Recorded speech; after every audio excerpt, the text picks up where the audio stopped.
생각해 봤는데요.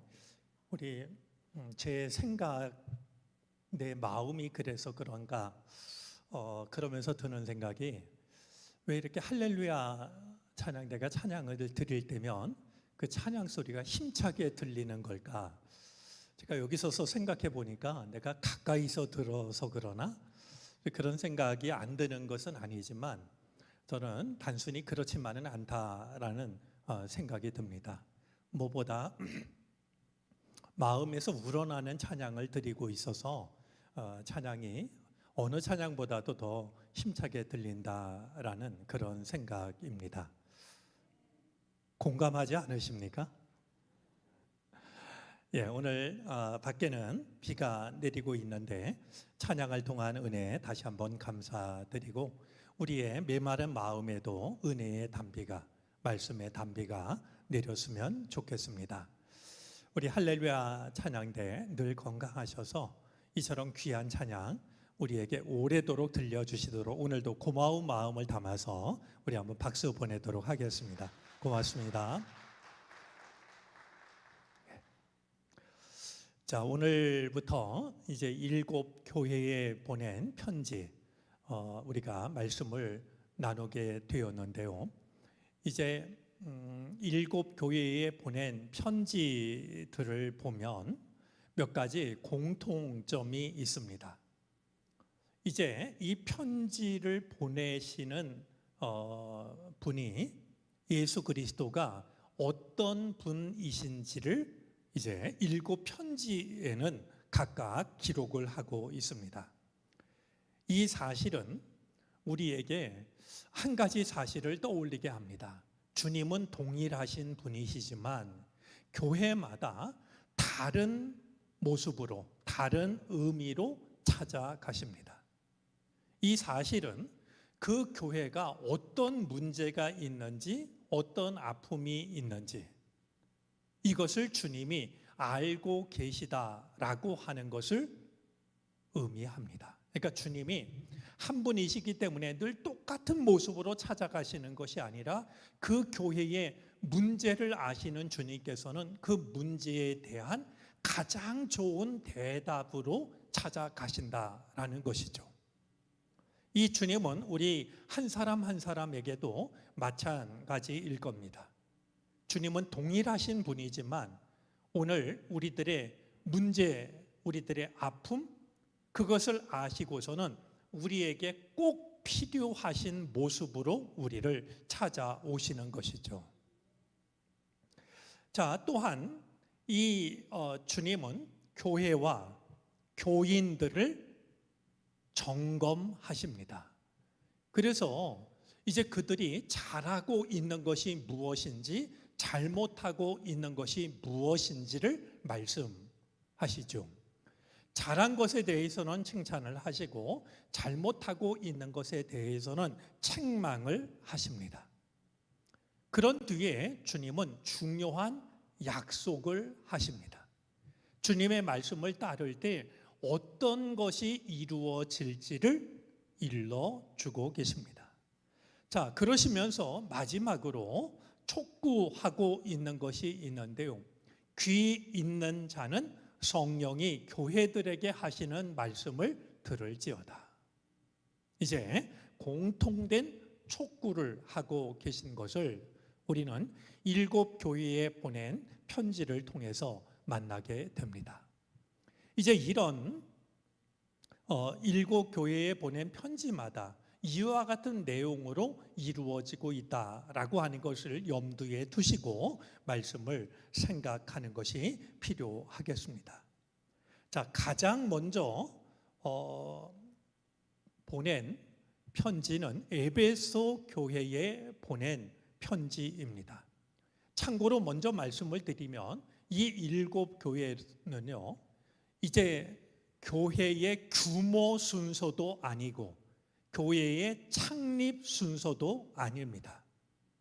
우리가 그냥 쭉 읽어 나가면서 이 7 교회가 과연 어떤 교회일까? 그리고 이 7 교회가 이제 우리들에게 주는 의미가 무엇일까라고 하는 것을 찾아내는 것이 이제 중요하지.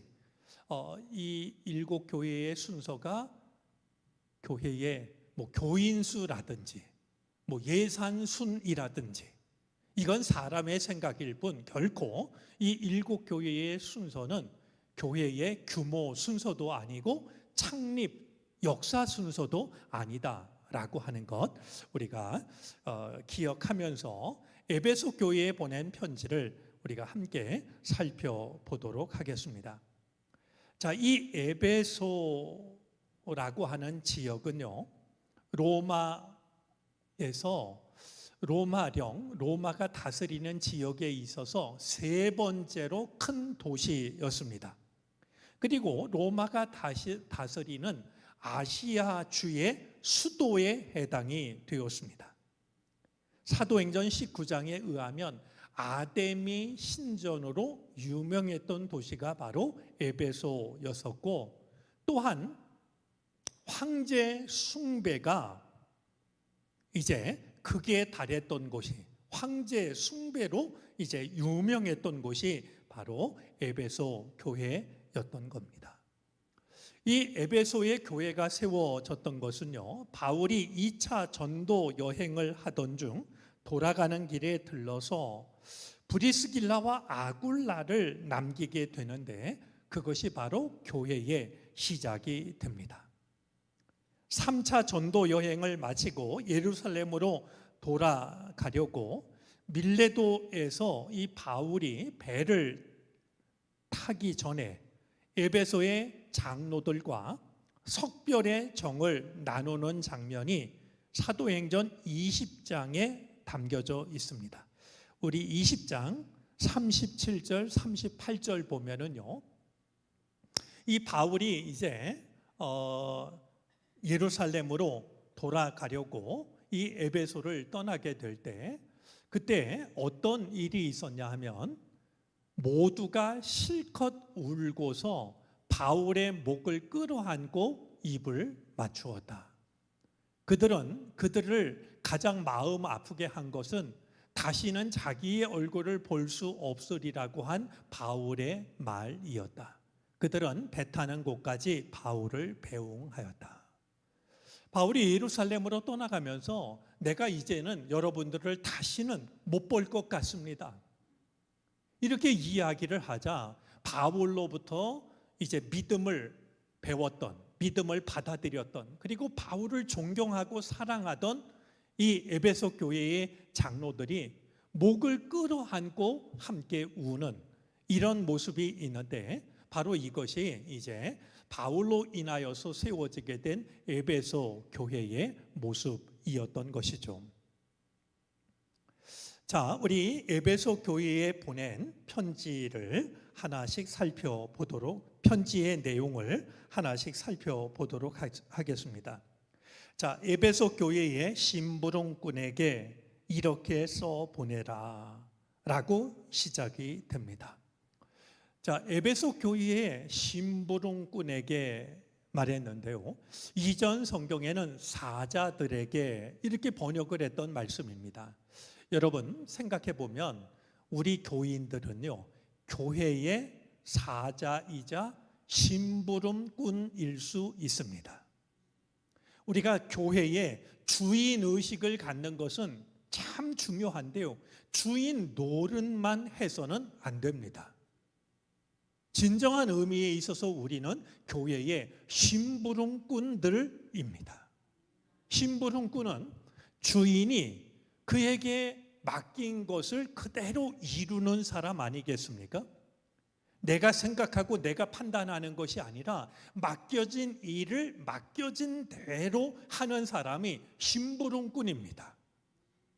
심부름꾼이 말이죠, 자기 마음대로 말이죠, 자기 생각대로 하면 좋은 심부름꾼이라 말할 수가 없는 것이죠. 자, 우리들이 교회의 심부름꾼이라고 하는 것, 그리고 우리들은 주님께서 맡기신 일을 맡기신 대로 하는 사람들이라고 하는 것, 우리가 이 단순한 말을 통해서도 생각할 수 있었으면 좋겠습니다. 자, 이제 이 에베소 교회에 편지를 써서 보내시는 주님이 어떤 분이신지를 말씀하는데요. 오른손에 7별을 주시고 7금 촛대 사이를 거니시는 분, 이렇게 편지를 써서 보내시는 주님을 소개하고 있습니다. 오른손은 어떤 의미를 가지고 있다고 지난 시간에 이야기를 했나요? 능력의 손이라고 하는 것과 도울 준비가 되어져 있는 손을 오른손이라고 표현하고 있는데요. 자, 오른손에 7별을 주시고 그랬습니다. 7별을 주셨다라는 것은 그리스도의 능력을 상징하고 7금 촛대 사이를 거니시는 분이라고 말하고 있는데, 7금 촛대 사이를 거니신다라고 하는 것은 예수 그리스도의 관심이 교회를 향하고 있고 교회의 주인이 그리스도이시라고 하는 것을 드러내고 있습니다. 자, 우리 7별을 붙잡고 라는 말은 1장 16절에 나왔던 말씀이고요. 또한 7금 촛대 사이를 거니시는 분이라는 말은 바로 13절에 이제 나오는 그런 말씀의 내용과 같습니다. 이제 주님이 어떤 분이신지를 계속해서 우리들에게 확인시켜 주고 있죠. 그 주님이 뭐라고 말씀하시냐 하면, 나는 내가 한 일과 내 수고와 인내를 알고 있다 하십니다.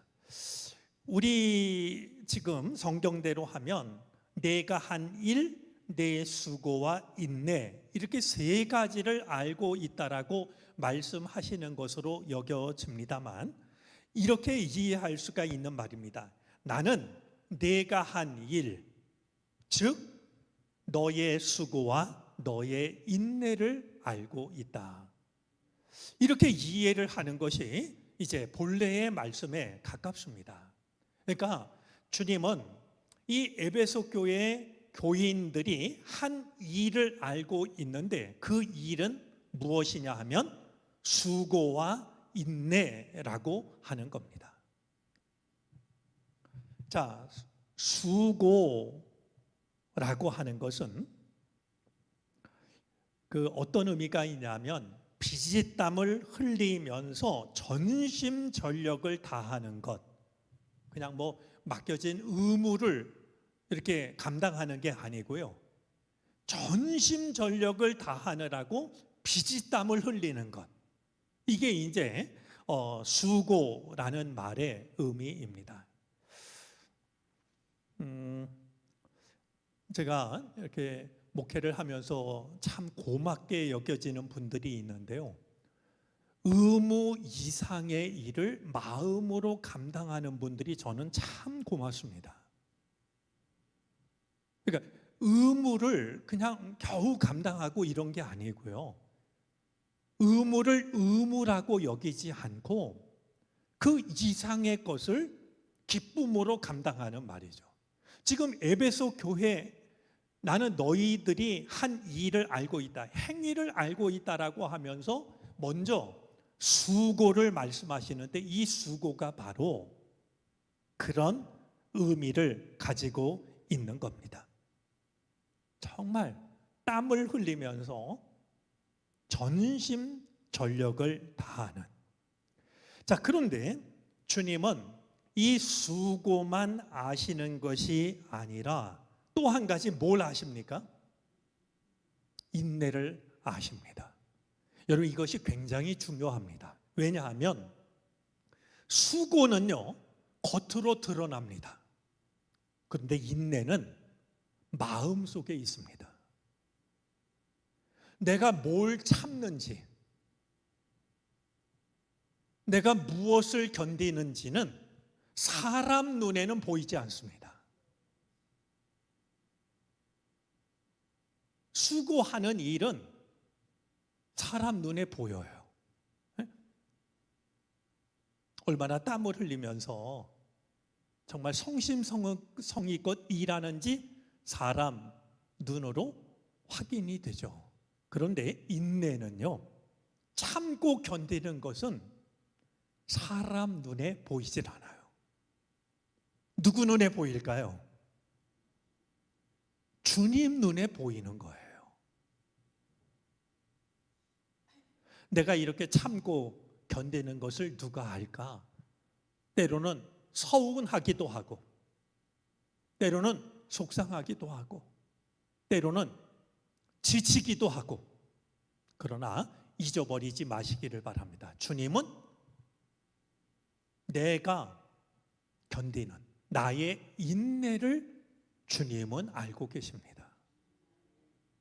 사람은 수고만 보지만 주님은 나의 인내까지도 알고 계신 분이십니다. 자, 여기서 이 알다라는 말은요, 7 교회에 편지하면서 모두 7번 안다라는 말을 쓰고 계시는데요. 이 안다라는 말은 헬라어로 오이다라는 말인데요. 이제 이 요한이 다른 데서 안다라는 말을 쓸 때는 오이다라는 말을 쓴 게 아니라 기노스코라는 말을 씁니다. 근데 요한계시록에서 이 단어를 사용하고 있는 것은 어떤 차이가 있냐 하면은요, 다른 곳에서 쓴 기네스코라는 이 말은 경험과 교육을 통해서 알게 되는 겁니다. 자, 우리가 이제 인생을 살아가다 보면 이제 경험을 통해서 알게 되는 게 있지 않습니까? 혹은 학교에 가서, 혹은 성경 공부를 통해서 이렇게 알게 되는 것이 있는데, 그게 바로 다른 곳에서 쓰였던 기노스코라는 말이라고 하는 거예요. 근데 여기서는 오이다라는 말이 쓰고 있는데요, 이 말은 어떤 의미냐면 본래부터 아는 것입니다. 뭔가 노력하고 배우고 이래서 아는 것이 아니라 본래부터 아는 것, 직관적인 통찰을 통해서 대번 모든 것을 아는 것을 바로 오이다라고 말했는데, 계시록에서 사용되는 단어는 바로 오이다. 주님이 우리를 한 번 겪어보고 2번 겪어보고, 여러분 사람은 자꾸 겪어봐야 알잖아요. 근데 주님은 그렇게 해서 우리를 아시는 게 아니라요, 대번에 본래부터 우리의 모든 것을 아시는 분이라는 거예요. 그러니 우리가 다른 사람이 나의 인내를 알아주지 않는다고 서운할 필요가 없는 게요, 주님은 나의 인내를 아신다. 아마 오늘 여기 나오실 때도 정말 쉽지 않은데 나오신 분들이 왜 없겠어요? 저는 몰라요.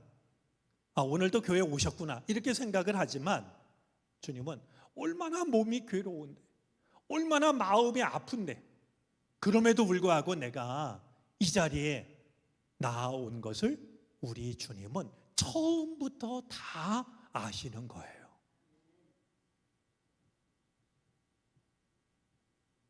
신앙생활 하시다가, 인생의 길을 걸어가시다가, 주님이 어떻게 내가 이렇게 힘든 줄 주님이 모르실까, 이런 생각이 드는 때가 있겠지만 아닙니다. 주님은 나의 수고도 아시고, 내가 뭘 땀을 흘려가며 애를 쓰는지 주님은 나의 수고도 아시고, 내가 무엇을 참고 견디는지 나의 인내도 알고 계시다.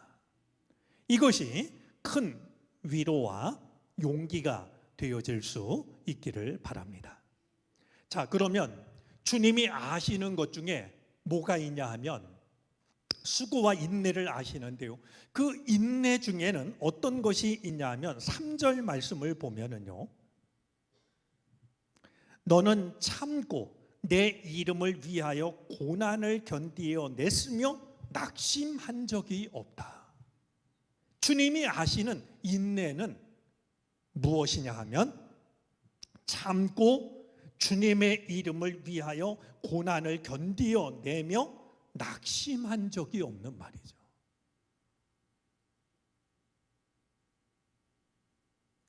자, 이 에베소 교회 교인들이 어떻게 인내할 수 있었을까?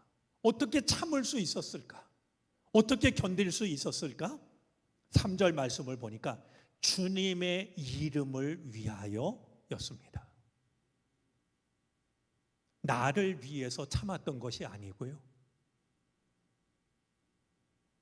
주님의 이름을 위하여 인내하고 있었다라고 하는 사실을 주님은 알고 계시다라는 것입니다.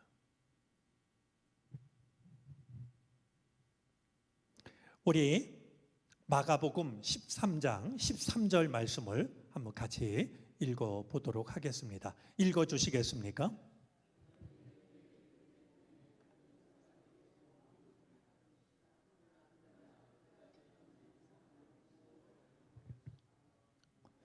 자, 주님의 이름 때문에 칭찬을 받는 게 아니라 주님의 이름 때문에 많은 사람들에게서 미움을 받게 될 거다. 손해를 입게 될 거다. 내가 주님만 믿지 않았으면 정말 하고 싶은 말도 다 하고 하고 싶은 행동도 다 하고 하고 싶은 선택도 다 하고 때로는 마귀가 예수님을 시험했던 것처럼 한 번 절에서 천하만국을 다 얻을 수 있는 그런 게 있지만 주님의 이름 때문에 내가 잘못하면 주님이 욕을 당하실까 봐 말이죠.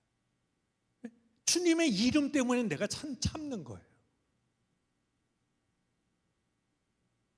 내가 하고 싶은 대로 다 하면 주님이 욕 먹으실까 봐 말이죠.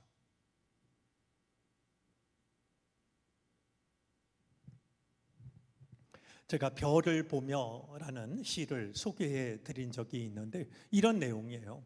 내가 너무 별을 쳐다보아 별들은 더럽혀지지 않았을까? 내가 너무 하늘을 쳐다보아 하늘은 더럽혀지지 않았을까? 이성선 시인의 시인데요. 이 시인은요, 내가 너무 별들을 쳐다봐서 혹시 별들이 더럽혀지지 않았을까를 걱정해요. 이런 마음이 주님을 믿는 우리들에게도 필요한 마음 아니겠습니까? 내가 참지 못하면 내 속은 편할지 몰라도 주님이 욕보실까 봐 말이죠. 바로 주님의 이름을 위하여서 인내하는 나는 그것을 알고 있다라고 말씀을 하고 있는 거예요. 내가 주님을 위해서 무엇을 참고 있는지, 얼마나 참고 있는지 주님은 그것을 알고 계시다라고 말씀을 하고 있으니 하나님도 나를 모르신다 이렇게 낙심하지 마시고 이 말씀 앞에서 위로와 힘을 얻으시기를 바랍니다. 여러분, 시집간 딸이 어느 날 친정엄마를 찾아와요. 엄마 마음이 덜컥 내려앉겠죠. 딸이 시집살이 하면서 힘든 얘기를 해요. 그때 엄마가 많은 얘기를 하는 게 아니라 등을 토닥이면서 그래, 내가 네 맘 알지. 한마디만 하면 그게 위로가 되는 거 아니겠습니까? 내가 너를 안다. 네 맘 내가 알지. 주님께서 우리들에게 말씀하고 있는 겁니다. 그러니 나의 수고, 나의 인내, 다른 사람이 비록 알아주지 않는다 할지라도 주님이 아신다. 네 맘 내가 알지. 주님이 나에게 말씀하신다. 이 믿음을 가지고 때로 약해지는 마음, 서운한 마음 이겨낼 수 있기를 바랍니다. 자, 이어지는 말씀입니다. 4절인데요. 그러나 너에게 나무랄 것이 있다. 사실 이 그러나라는 말은 하나의 접속사에 불과하지만 말씀을 읽는 우리들에게는 이 그러나라는 한마디가 천둥 소리처럼 들려와야 됩니다. 그러나라는 이 말을 가볍게 지나갈 게 아니라요, 천둥 소리처럼 들을 수 있어야 한다는 거예요. 자, 그러나 너에게 나무랄 것이 있다. 책망할 것이 있다. 그것은 내가 처음 사랑을 버린 일이다.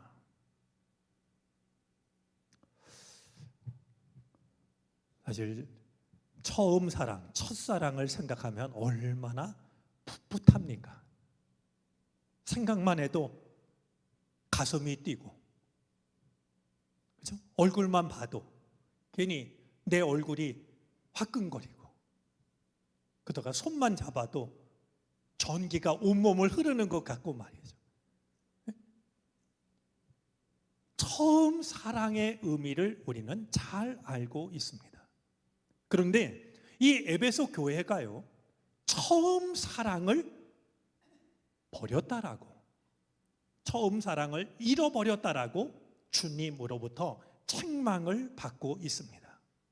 순수하고 뜨겁고 무엇 하나 아까울 것이 없는, 시간을 들여도 재능을 들여도 물질을 들여도 아까울 것이 없었던 그 처음 사랑, 그것을 이제 버렸다라고 주님으로부터 책망을 받고 있습니다. 여러분, 이 자리에 있는 우리 모두가요, 왜 처음 사랑을 버렸느냐라고 하시는 주님의 책망으로부터 자유로울 수 있는 사람이 누가 있을까요?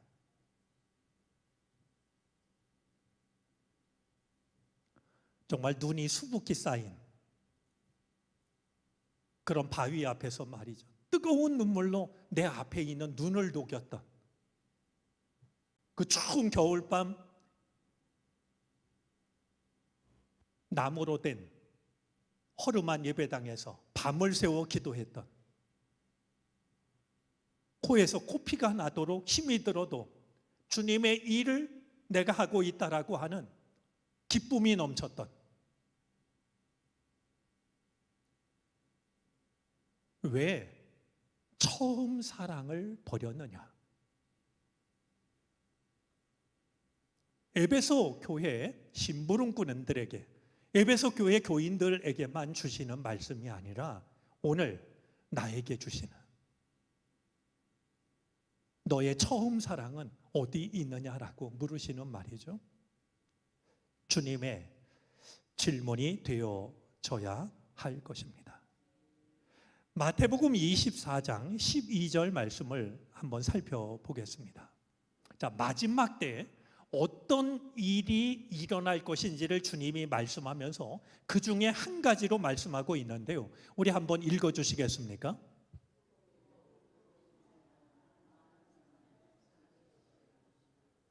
이게 말세의 증상 중에 하나입니다. 많은 사람의 사랑이 식을 것이다. 남녀 간의 그런 사랑만이 아니고요, 주님을 향한 그 사랑도 식을 것이다. 이것이 마지막 시대의 중요한 특징 중에 하나였습니다. 여러분, 이 일이 어느 날 갑자기 일어났을까요?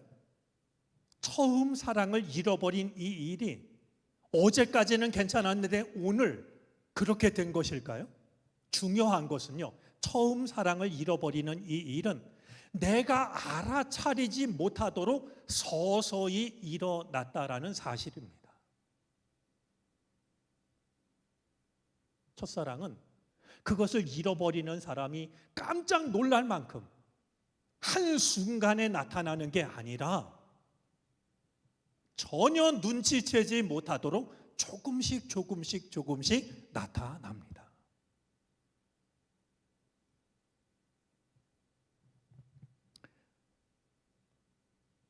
겉으로는 여전히 멀쩡했을 겁니다.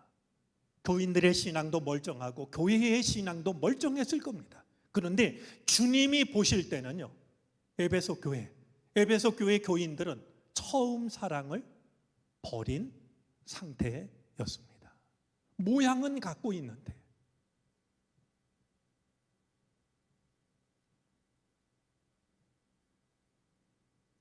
자, 처음 사랑을 회복하기 위해서는 세 가지가 필요합니다. 기억과 회개와 회복입니다. 어디에서 떨어졌는지, 언제 잊어버렸는지, 어디서 잃어버렸는지를 떠올려야 됩니다. 내가 왜 주님을 향한 처음 사랑을 도대체 왜, 무엇 때문에 잃어버린 것일까? 그거를 찾아내야 됩니다. 여러분, 당연한 얘기지만요, 저기서 넘어지고 여기서 일어날 수 없습니다. 내가 넘어진 곳이 진창이라고요, 마른 땅에서 일어날 수 있는 게 아닙니다. 내가 진창에 넘어졌다면 내가 일어나야 할 곳도 진창이어야 되는 거예요. 내가 어디서 넘어졌는지를, 왜 처음 사랑을 잃어버렸는지를 발견해내야 그 사랑을 우리는 회복할 수가 있게 되는 겁니다. 어떤 사람이 밤늦게 집으로 가다 보니까 가로등 아래서 한 사람이 뭘 열심히 찾고 있어요. 그래서 아니 뭘 잃어버렸길래 이렇게 열심히 찾냐고 그랬더니 집에 들어갈 열쇠를 잃어버렸다는 거예요. 아니 늦은 밤에 열쇠가 없어서 열쇠를 찾고 있으니 안타까운 마음에 가로등 아래 가던 길을 멈추고 같이 열심히 찾았어요. 아무리 찾아도 없어요. 그러자 이 사람이 잘 생각해 보세요. 어디다 잃어버렸는지.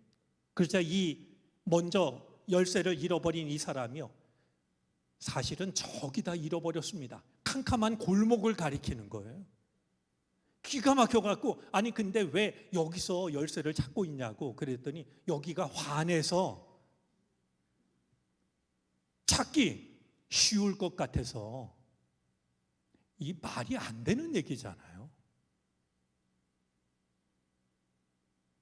내가 어디서 언제 무엇 때문에 처음 사랑을 잃어버렸는지를 우리는 찾아내야 됩니다.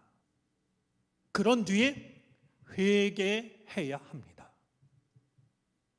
우리말로요, 이 회개라는 말이 의미가 있는데요, 회자는 뉘우칠 회자고요, 개자는 고칠 개자입니다. 그냥 뉘우치기만 하는 게 회개가 아니고요, 뉘우치고 고치는 게 회개입니다. 우리 기독교인들이요, 뉘우치는 것만을 회개로 생각할 때가 참 많습니다. 고칠 개자를 보면은요, 몸 기자에다가 칠 복자를 씁니다.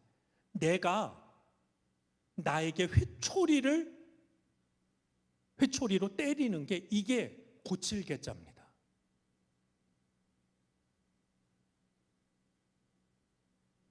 자, 내가 이 처음 사랑을 어디다 잃어버렸는지 그걸 찾아내야 되고요, 찾아냈다라고 하면 회개해야 됩니다. 내가 잘못했구나. 하나님, 제가 잘못했습니다. 자, 회개로 끝나는 것이 아니라요, 회개를 했다면 처음 행위를 회복하는 겁니다. 다시 내가 주님을 처음 사랑했던 그 자리, 그 시간 돌아가는 거예요. 그냥 회개했다고 끝, 이게 아니고요, 회개했다면 달라진 삶을, 지금 처음 사랑을 잃어버려서 회개한 거 아니겠습니까? 그러면 다시 그 처음 사랑을 회복하는 것.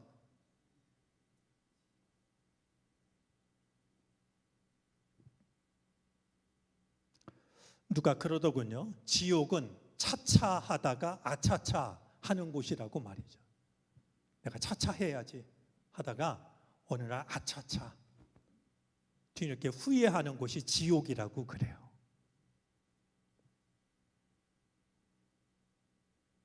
자, 이 처음 사랑을 되찾지 못할 때 그 결과가 무엇인지를 말하고 있는데요. 그렇게 하지 않고 회개하지 않으면 내가 가서 내 촛대를 그 자리에서 옮기겠다. 그냥 회개하지 않으면 우리를 그냥 내버려 두시는 게 아니라 주님이 우리에게 오셔서 촛대를 옮기겠다라고 말씀합니다. 자, 촛대를 그 자리에서 옮기면 어떻게 될까요? 남는 것은 어둠과 허망함이 남게 됩니다. 교회의 영광, 믿음의 아름다움, 이게 다 사라지고요. 어둠과 허망함만이 남게 되는 것이죠.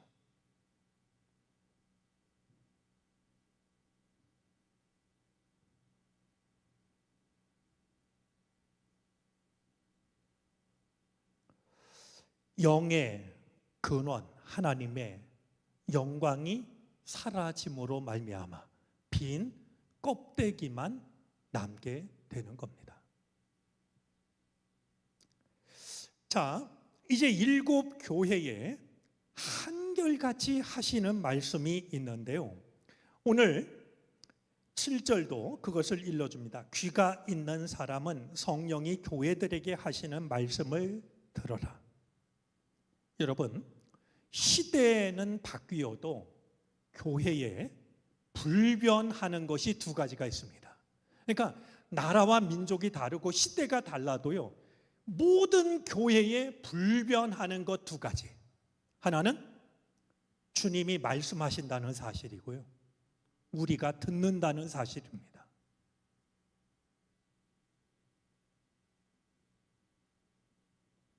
시대는 달라져도 교회가 바뀔 수 없는 본질적인 것 2가지. 주님이 말씀하시고 우리가 들어야 한다라고 하면, 어쩌면 교회는 우리에게 말씀하시는 주의 말씀을 들으려고 일부러 모여드는 세상 유일한 곳일지도 모릅니다. 함께 모여 우리에게 말씀하시는 주님의 음성을 듣는 곳이 교회라는 거예요.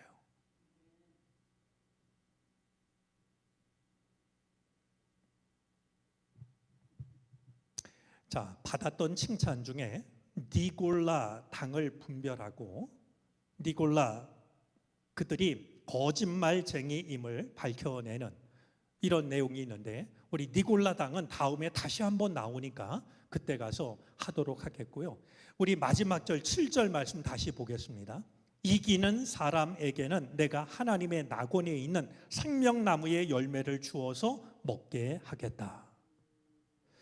자, 여기서 이기는 자라고 말하고 있는데요, 이기는 자라는 말은 요한계시록에서 몇 번 나오냐면 17번 나옵니다. 굉장히 중요한 말인데요, 누가 이기는 자냐? 핍박과 배교의 위협 앞에서도 끝까지 믿음을 지키는 사람이 이기는 자입니다. 자, 핍박과 배교, 그 위협 앞에서도 끝까지 주님을 부인하지 않는 사람.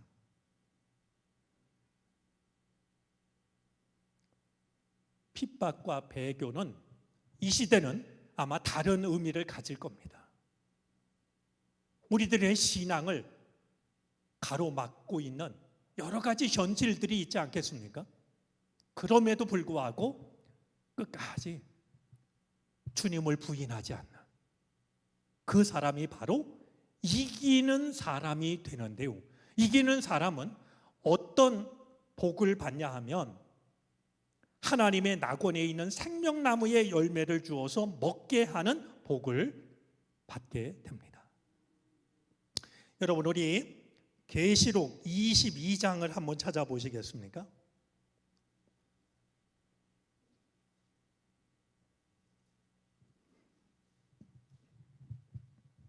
계시록 22장 2절입니다.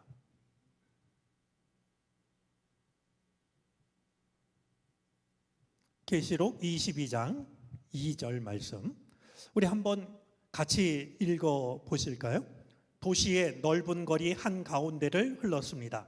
강 양쪽에는 12종류의 열매를 맺는 생명나무가 있어서 달마다 열매를 내고 그 나뭇잎은 민족들을 치료하는 데 쓰입니다. 오늘 이 계시록의 말씀에 의하면요, 이기는 자에게는 어떤 은혜가 임하냐면 하늘에서 내려오는 새 예루살렘 성, 거룩한 성에서 살 수 있는 은혜를 얻게 되는 겁니다. 이기는 자, 그가 생명책에 이름이 기록되는 사람이고 그 사람은 바로 새 예루살렘 성, 하나님으로부터 하늘에서 내려오는 거룩한 성에서 살 수 있는 자격을 얻게 된다라는 것이죠. 자, 오늘 우리 에베소 교회에 보낸 편지를 우리가 생각했는데요. 오늘 말씀 생각하면서 이 에베소 교회를 한마디로 이야기하자면 많은 것을 가지고 있었어요. 교인도 있었고 예배당도 있었고 또 좀 칭찬받을 만한 것도 있었고, 그런데 놀랍게도요, 에베소 교회는 많은 것을 가지고 있었지만 가장 중요한 것이 없었던 교회였어요. 주님을 향한 그 순수하고 뜨거운 사랑,